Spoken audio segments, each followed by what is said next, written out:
وأحيينا اللهم على ملته واحشرنا في زمرته مع الذين أنعم الله عليهم من النبيين والصديقين والشهداء والصالحين وحسن أولئك رفيقا. أما بعد ثم أما بعد فيا أيها الناس أوصيكم ونفسي بتقوى الله تعالى عز وجل وطاعته فقد فاز المتقون. Ndugu zangu Waislamu, awali ya yote ninakuhusieni na mimi kama khatibu nikihusia nafsi yangu, sote tumche Mwenyezi Mungu mtukufu subhanahu wa ta'ala. Kwa hakika amefaulu khasa mwenye kumcha Mwenyezi Mungu mtukufu subhanahu wa ta'ala. Walillahi alhamdu, tunamshukuru Mwenyezi Mungu ambaye ametuwafikisha katika neema zake, neema ya uzima na neema ya afya, mpaka leo tumeweza kufikia moja katika miezi minne mitukufu, mwezi wa Muharram, ambao ndo mfunguo 4, ndio mwezi unaofungua mwaka mpya wa Kiislamu. Kwa tunamshukuru Mwenyezi Mungu kwa kutujalia neema hiyo, neema ambayo Mwenyezi Mungu yeye mwenyewe kaizungumza, asema inna iddata shuhuri inda Allahi 12 shahran fi kitabillahi yawma khalaqa samawati wal arda minha 4 hurum dhalika dinul qayyima fala tadhlimu fihinna anfusakum wa qatilul mushrikina kafatan kama yuqatilunakum kafatan wa'lamu anna Allaha ma'al muttaqin. Mwenyezi Mungu anatuambia kwamba idadi ya miezi ni 12 shahran, ipo miezi 12. Katika hiyo miezi 12 Mwenyezi Mungu anasema yauma khalaqa samawati wal ardh, toka ilipoanza mbingu na ardhi. Kini Mwenyezi Mungu atuambia minha 4 hurum, ipo miezi minne mitukufu, ambapo kuna Muharram, kuna mwezi wa Rajab, kuna mwezi wa Dhulhijja na kuna mwezi wa Dhulqaada. Hii miezi ni miezi mitukufu kuliko miezi mingine.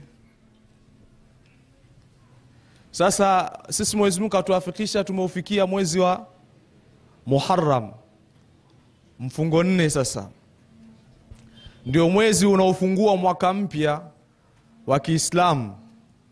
Kwa tunaanza vizuri tukiwa tumeingia katika khairi nyingi, baraka nyingi, fadhila nyingi. Mwezi wa Muharram ni mwezi ambao una fadhila nyingi. Fadhila ni mambo ya ziada, na Mtume sallallahu alaihi wasallam akasema mwenye kufunga yaumu Ashura, ile siku ya Ashura, thawabu anazozipata anafutiwa madhambi ya mwaka mzima uliotangulia. Yani mtu akifunga siku ya tarehe 10 yaumu Ashura, anafutiwa madhambi ya mwaka mzima uliopita. Haya ni maelekezo na mafundisho ya Mtume sallallahu alaihi wasallam. Lakini ni bora mtu kabla hajafunga atangulize hiyo siku kwa kufunga siku nyingine. Yani unaanza mwaka mpya huu wa Kiislamu, unafunga yaumu Ashura. Mwaka uliopita Mwenyezi Mungu anakufutia ile madhambi yote. Lakini pia unapata thawabu.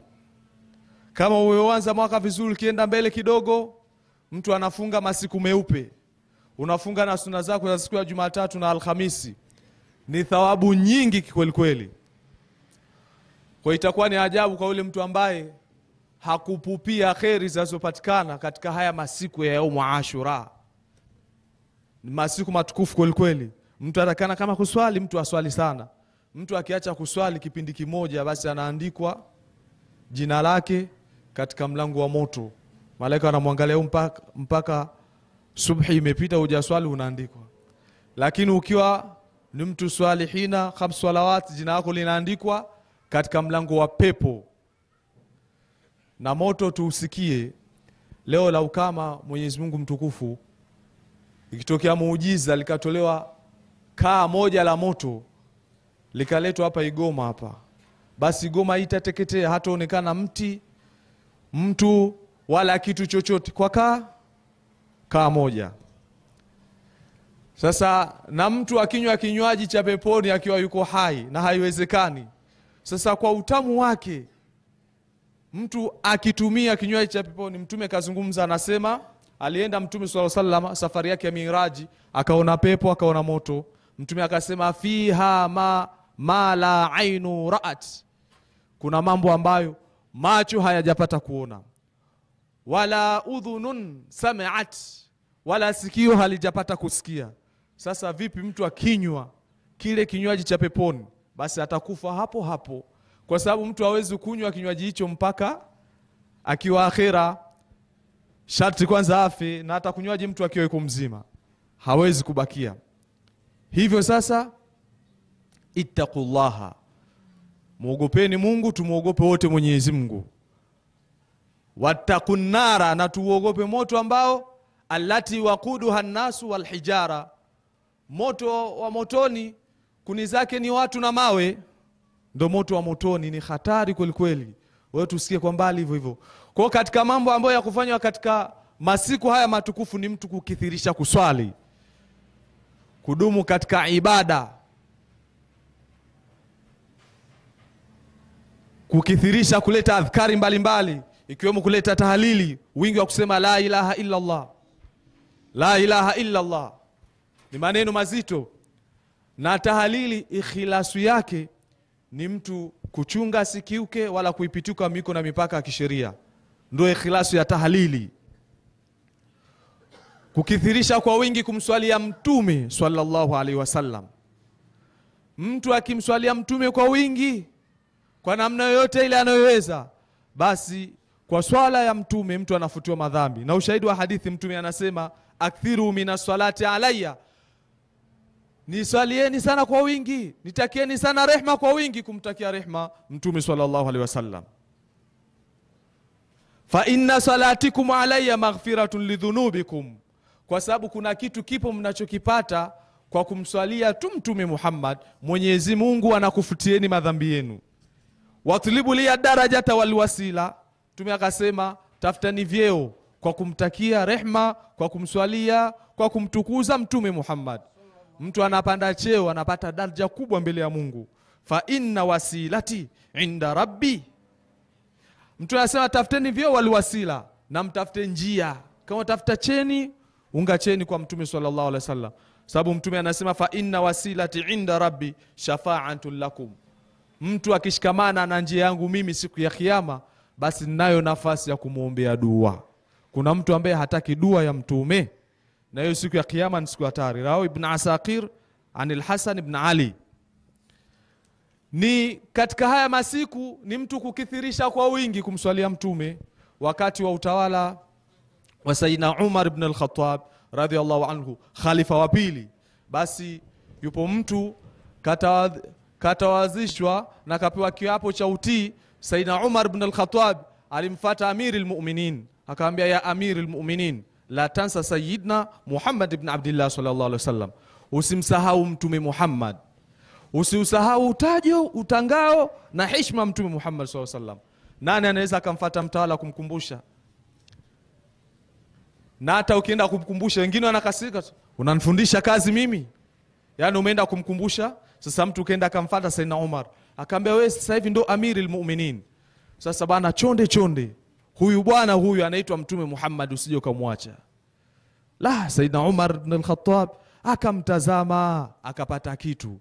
Yule bwana akapandishwa cheo na Amirul Mu'minin. Kwa sababu gani?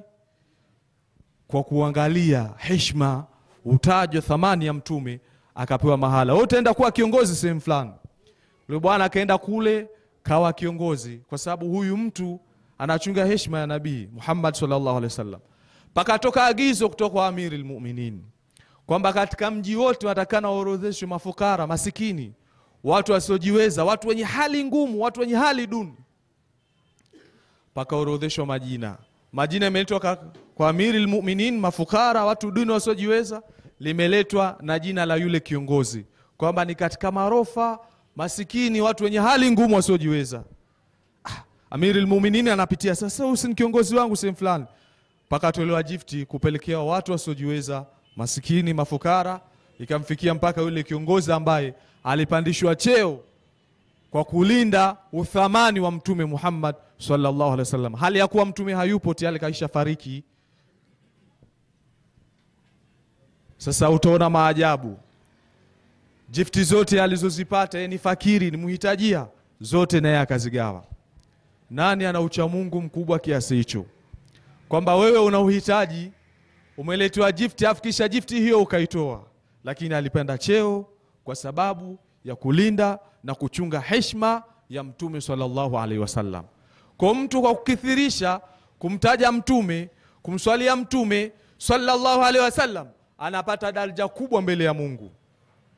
Kwa sababu pia kuna kitu kingine siku ya kiyama. Mtume sallallahu alaihi wasallam anasema anayo nafasi ya kuombea dua watu kufaulu kuingia katika pepo yake Mungu siku ya kiyama. Siku hatari, pakitangazwa tu kiyama kimesimama. Qur'ani inazungumzaje? Yauma yafirru almar'u min akhihi, mtu atamkimbia mwenzake. Baba atamkataa mwanae, mama atamkataa mwanae, mke atamkataa mume. Haijulikani picha yake hiyo siku ni siku nzito kiasi gani. Siku ambayo pakitangazwa kiyama kimesimama, mtu atajifungua hali ya kuwa anatembea, mimba itaporomoka. Siku ambayo pakitangazwa kiyama kimesimama, kama mtu atanyonyesha, ananyonyesha, anamchukua mtoto, anamtenga chini, kisha anakimbia. Sasa angalia maisha sisi ya duniani tunavyoishi. Mtu anampenda rafiki yake, mtu anampenda mwanae. Je, umemwamlisha swala? Umempa usia kuhusiana na Mtume Muhammad, ambaye huu ndo atakuwa rafiki wa watu kuombea dua siku ya kiyama kufaulu kuingia katika pepo? Tuko katika zama za mwisho, zama za hatari. Kama hatukuchunga miko na mipaka ya kisheria dini yetu, tunapotea kweli kweli, kwa sababu hakuna mtume tena baada ya Nabii Muhammad. Pangetosha kuletwa mtume, kwa sababu amepita muda mrefu baada ya kuondoka Mtume sallallahu alaihi wasallam. Piga mahesabu, mtume tokea kafariki mpaka sasa ni takriban miaka 1500 na pointi yuko ardhini. Kutoka Mtume Isa alayhi salam mpaka kuja kuletwa Mtume Muhammad pamepita takriban miaka 570. Sasa pangetosha, kwa sababu mtume tokea kafariki imepita miaka 1000 na tayari sisi tungepaswa kuletewa mtume mwingine, lakini hakutuwezi kuletewa mtume mwingine kwa sababu dunia imekwisha, iko mwisho. Angalia Mwenyezi Mungu kaanza kuzungumza toka wakati wa Mtume sallallahu alaihi wasallam, anawaambia iqtarabati saat, kimekaribia kiyama. Toka mtume yupo anaambiwa iqtarabati as-saa, anaambiwa kimekaribia. Toka mtume yupo kulikuwa kuna watu wana madhambi kweli kweli, watu wanazika watoto, watu wanafanya madhambi kwa chukiana hadharani. Sasa katika lugha ya Kiarabu Mwenyezi Mungu asema iqtarabati saa, pamekaribia kiyama. Asaa kwa lugha ya Kiarabu ni saa. Hizi dakika 1, 2, 3 mpaka 30. 30 kuitafuta mpaka dakika 60, mzunguko wa saa moja unaitwa asaa kwa lugha ya Kiarabu. Lakini istilahan asaa ni kiyama. Kwa tokea mtume anaambiwa iqtarabati saa, maana yake zimekaribia dakika 60. Sasa kwa hali hiyo, hakuna mtu aliyeishi toka wakati wa mtume mpaka sasa, hakuna mtu aliyeishi hata dakika 15 duniani kwa mahesabu ya Mungu. Vipi itakuwaje siku ya kiyama tumefufuliwa kusimama kusubiri mahesabu? Tutasimama muda gani? Siku ambayo kiyama kikisimama tu, mabahari yatawaka moto na moto utageuka kuwa moto. Kila kitu kitatoweka. Mtu anajigamba anamsahau Mungu, lakini hapa duniani hata dakika 60 za kuishi hatujafikisha. Hata dakika 10 hatujafikisha. Hata dakika 5 kwa mahesabu ya Mungu bado hatujafikisha. Je, kwa nini tusipupie hizi kheri ambazo zinapatikana hasa katika mwezi huu, mwezi wa Muharram, mwezi mtukufu? Umezungumzwa katika Qur'ani hasa katika haya masiku ya Ashura kufanya kheri na khairati, kwa sababu tiketi ya kuingia peponi ni mtu kuwa na malundo mengi ya thawabu. Lakini leo utaona hata kikiwepo kipindi cha mpira, saa 2 kuna mpira, kuna mechi zinachezwa, watu hatuonekani msikitini, tunakimbia tunaenda. Sasa ndugu yangu Muislamu, uhusika wa nafsi bitaqwa Allah, na kuhusia na mimi kumcha Mwenyezi Mungu mtukufu Subhanahu wa Ta'ala. Unaachaje kufanya ibada, unaenda kutengeneza dunia mwingine? Wanachoona wanazungumza, wanasema kuna kaida moja inasema, wa minal ajaibi ujubi almar'i an yadhhaba akhiratahu lidunya ghairihi. Katika mambo yanayostaajabisha ni mtu kuiacha dunia yake, ni mtu kuiuza akhira yake, kisha anaenda kutengeneza dunia mwingine. Unaacha kwenda kuswali, unaenda kuangalia mpira. Yule unayemwangalia hakujui wala hakufahamu uko wapi, na wala hana shida na maisha yako. Unamfuatilia, unaenda kumtengenezea dunia yake, analipwa mshahara mzuri, anakuwa maarufu duniani. Na kaida ya Mungu, watu wote mkishirikiana sana katika kutengeneza dunia sana kwa wingi, nyie wote mnapata madhambi. Ingekuwa afadhali nyie wote mnasaidizana kutengeneza akhera, mnapata thawabu. Sasa wanachuona utahadharisha, wa minal ajaibi ujbul mar'i an yadhhaba akhiratahu lidunya ghairihi. Katika mambo yanayostaajabisha ni mtu kuiuza akhera yake kisha akaenda kutengeneza dunia mwingine, hali ya kuwa na wewe dunia yako inakusubiri kuitengeneza. Tumche Mwenyezi Mungu, tumuogope Mwenyezi Mungu. Moja katika mambo makubwa ya kuchunga katika mwezi wa Muharram na haya masiku ya Ashura ni mtu kuchunga kutokiuka na kuipituka miiko na mipaka ya kisheria na kugombania khairati. Ndugu zangu Waislamu, katika haya masiku tukithirishe kwa wingi kuomba dua, kwa sababu dua zinakuwa ni makubul. Na hata hapa msikitini kwetu imamu wetu ameandaa utaratibu, kuna bahasha hapa zitatolewa. Ni mtu kama ana shay'an min sadaqat, sadaqati yake yoyote anafanya nia zake, anaiweka kwenye bahasha, kisha anamwachia Mwenyezi Mungu kazi yake kutengeneza mambo yake, na Mungu anajibu dua. Hakuna dua inayoombwa kisha Mwenyezi Mungu akaacha kuijibu. Na sisi ni Waislamu, tumemkubali Mtume sallallahu alaihi wasallam na tunaswali swala 5. Kwa nini Mwenyezi Mungu mtukufu Subhanahu wa Ta'ala tusijibu maombi yetu?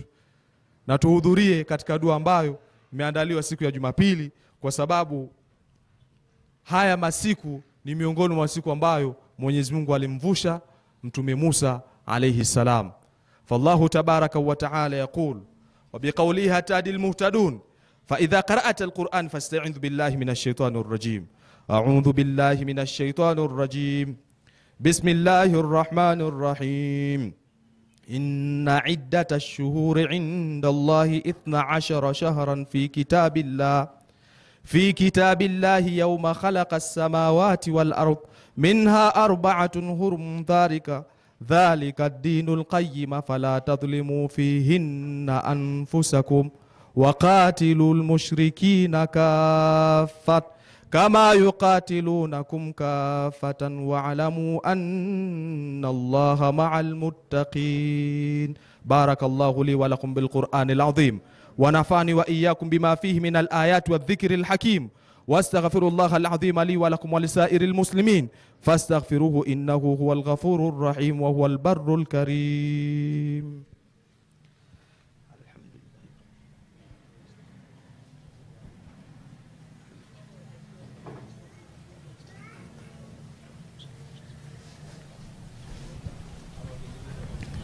الحمد لله حمدا كثيرا. اللهم صل وسلم وبارك على سيدنا نبينا مولانا محمد صلى الله عليه وسلم صبيح الغرار.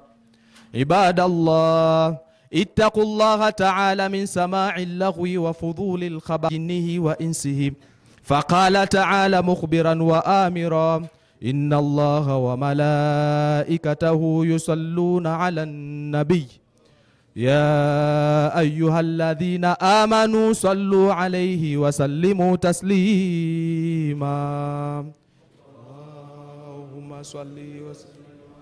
اللهم صل وسلم وبارك على سيدنا نبينا مولانا محمد إمام الحرمين وصاحب الهجرتين وعلى آل محمد.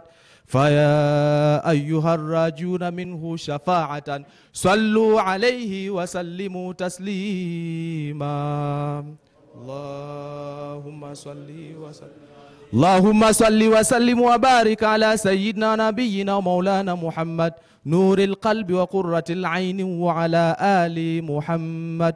فيا أيها المشتاقون إلى رؤيا جماله صلوا عليه وسلموا تسليما. اللهم صل على نبي الرحمة وشفيع الأمة عدد ما أحاط به علمك وأحصاه كتابك وضم، وعلى آله وأصحابه ومن نصره في كل مهمة، خصوصا منهم ذي الأسر العريق أمير المؤمنين سيدنا أبي بكر الصديق، وعلى الزاهد الأواب الناطق بالصواب أمير المؤمنين سيدنا أبي حفص عمر بن الخطاب، وعلى جامع القرآن أمير المؤمنين سيدنا عثمان بن عفان رضي الله، وعلى أسد الله الغاهم الزهراء البطول فاطمة بنت الرسول، وعلى عميه المعظمين عند الله والناس المطهرين من الدنس والأرجاس أبي عمارة الحمزة بالفضل العباس، وعلى باقيات العشرات المبشرة الذين بايعوه تحت الشجرة رضوان الله تعالى عليهم أجمعين إلى يوم الدين. اللهم اغفر لنا المردودين.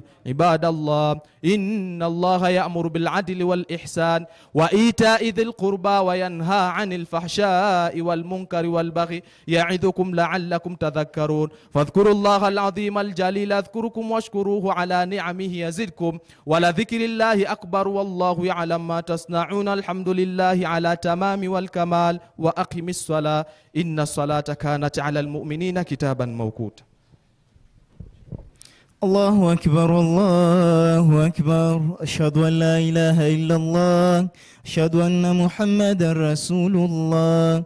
حي على الصلاة، حي على الفلاح، قد قامت الصلاة قد قامت الصلاة. الله أكبر الله أكبر. لا إله إلا الله.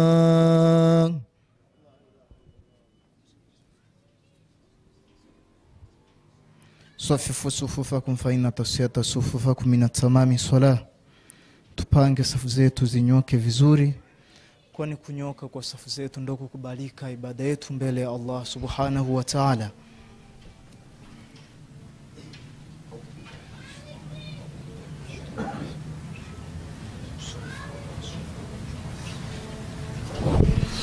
Allahu akbar.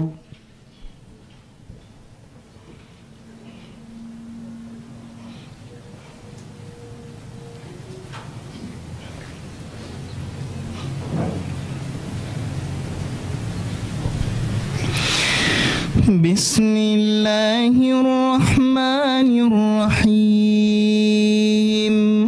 الحمد لله رب العالمين، الرحمن الرحيم، مالك يوم الدين.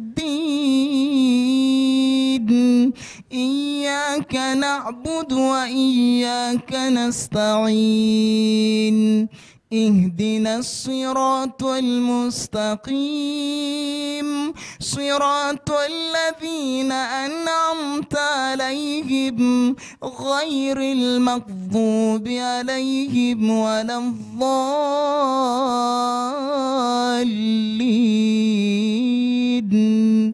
آمين.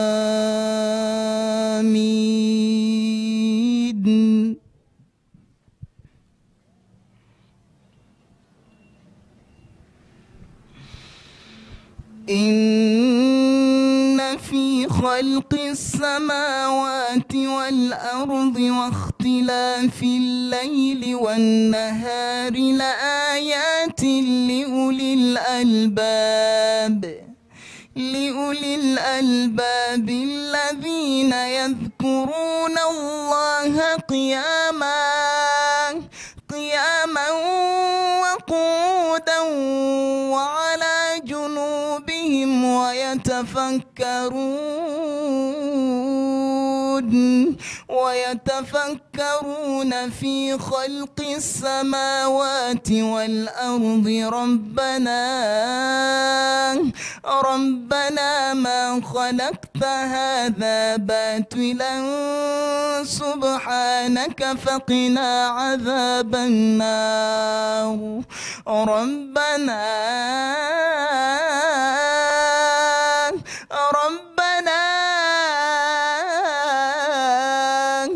ربنا إننا سمعنا مناديا ينادي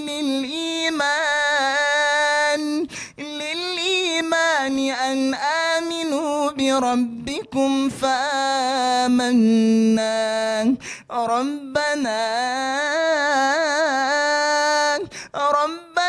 فاغفر لنا ذنوبنا وكفر عنا سيئاتنا وتوفنا مع الأبرار ربنا وآتنا ما وعدتنا على رسلك ولا تخزنا يوم القيامة إنك لا تخلف الميعاد. الله أكبر.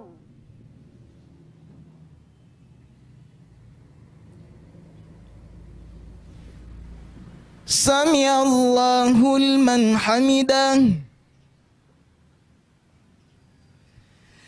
الله أكبر.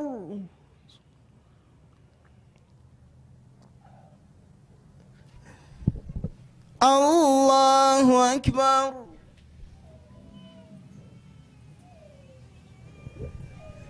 الله أكبر.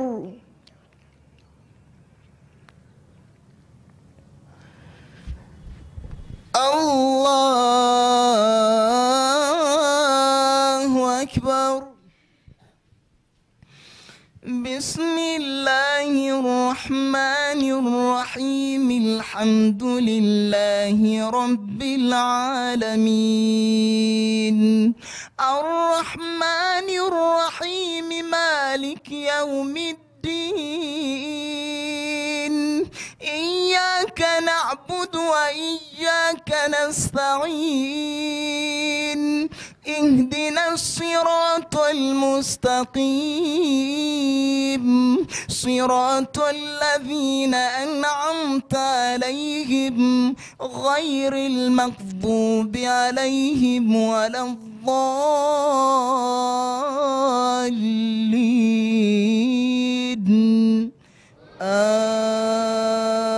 آمين.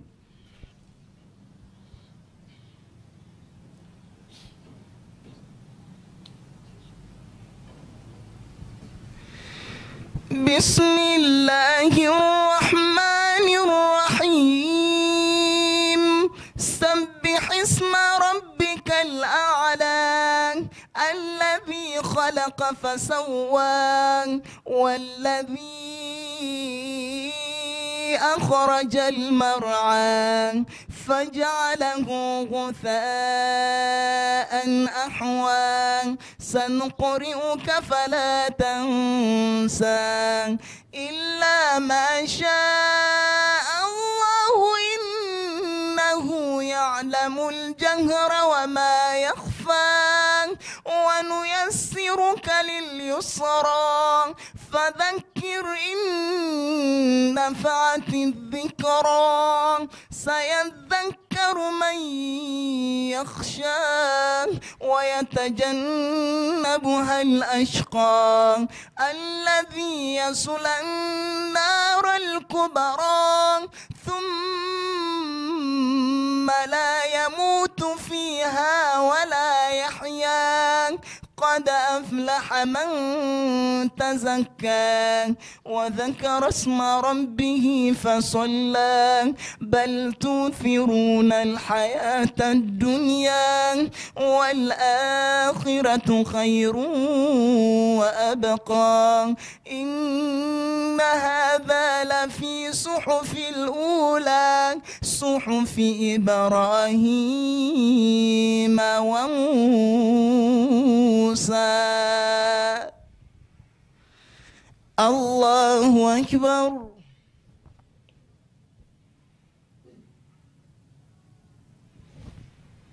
سمع الله لمن حمده. الله أكبر.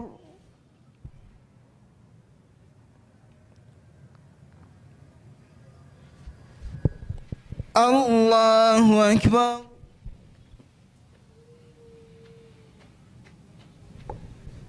الله أكبر.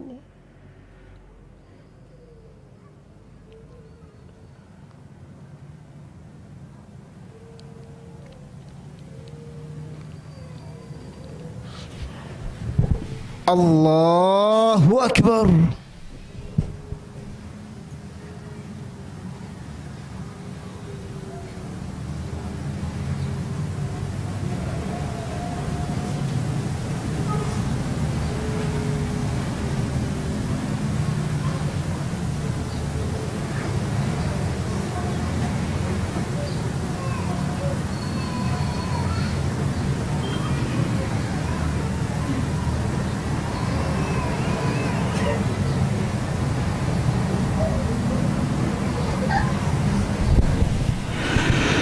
السلام عليكم ورحمة الله. السلام عليكم ورحمة الله.